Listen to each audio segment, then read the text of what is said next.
नमस्ते dear viewers, आज के इस वीडियो में हम लोग एक क्वेश्चन डिस्कस कर रहे हैं। क्वेश्चन क्या है?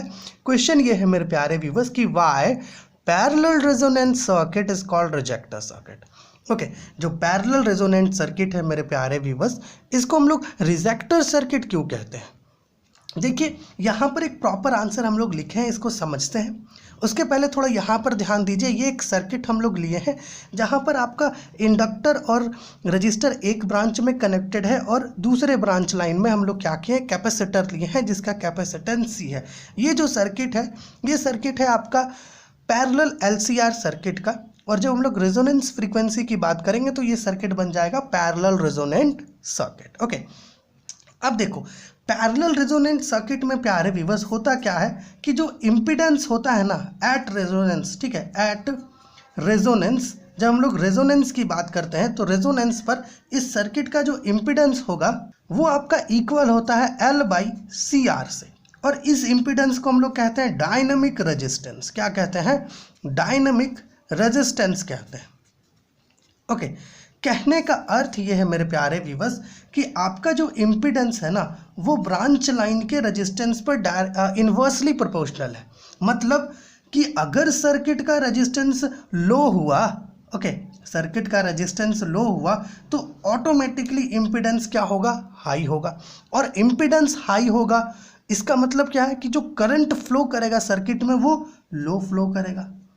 ओके, सो इससे हमें बेसिकली एक चीज़ पता चल रहा है कि जो करंट होगा, करंट किस पर, इस रेजोनेंट फ्रीक्वेंसी पर या इस रेजोनेंस पर जो करंट होगा उसको ये पैरेलल रेजोनेंट सर्किट क्या करती है, एक मैक्सिमम इम्पीडेंस देती है ताकि वो, है ना, फ्लो ना कर पाए। लेकिन फिर भी कुछ ना कुछ करंट तो होता ही है ना, लेकिन इसको ये मैक्सिमम इम्पीडेंस देती है।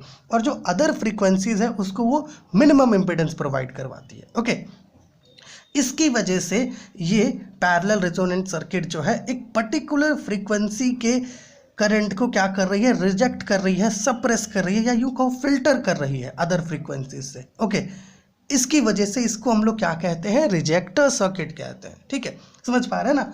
जैसे ये अपना क्या है? पैरेलल रेजोनेंट सर्किट है। इसका जो इम्पीडेंस होता है एट रेजोनेंस वो होता है Z=L/CR। L यहाँ पर इंडक्टेंस है, ये जो इंडक्टर लिए हैं।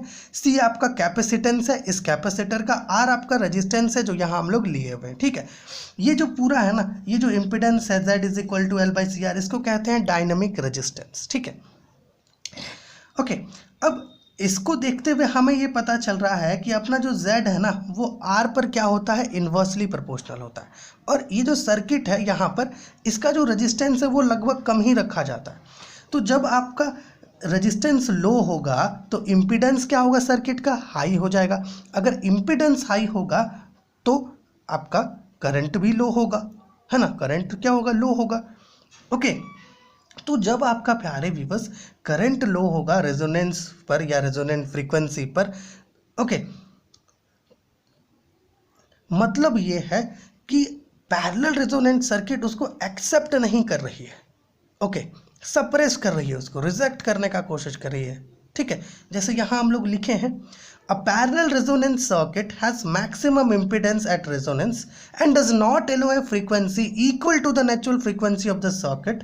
Okay, thus it suppresses or rejects a particular frequency from several other frequencies, hence it is called a rejector or filter circuit. ठीक है, बात को आप समझ रहे होंगे। बेसिकली ये करती क्या है, जो करंट्स आपका नेचुरल फ्रीक्वेंसी, अर्थात इस सर्किट के लिए जो नेचुरल फ्रीक्वेंसी है, ठीक है, आप उस नेचुरल फ्रीक्वेंसी को चेंज कर सकते हैं, है ना, इंडक्टर, कैपेसिटर या फिर ये जो सोर्स आपने लगाया है उसकी मदद से। ठीक है, तो जो आपका नेचुरल फ्रीक्वेंसी पर जो करंट है उसको ये क्या करती है? सप्रेस करती है, रिजेक्ट करती है। ठीक है, उसको एक कहो तो एक डिफ़िकल्ट पाथ प्रोवाइड करवाती है ना, हाई इम्पीडेंस दे करके।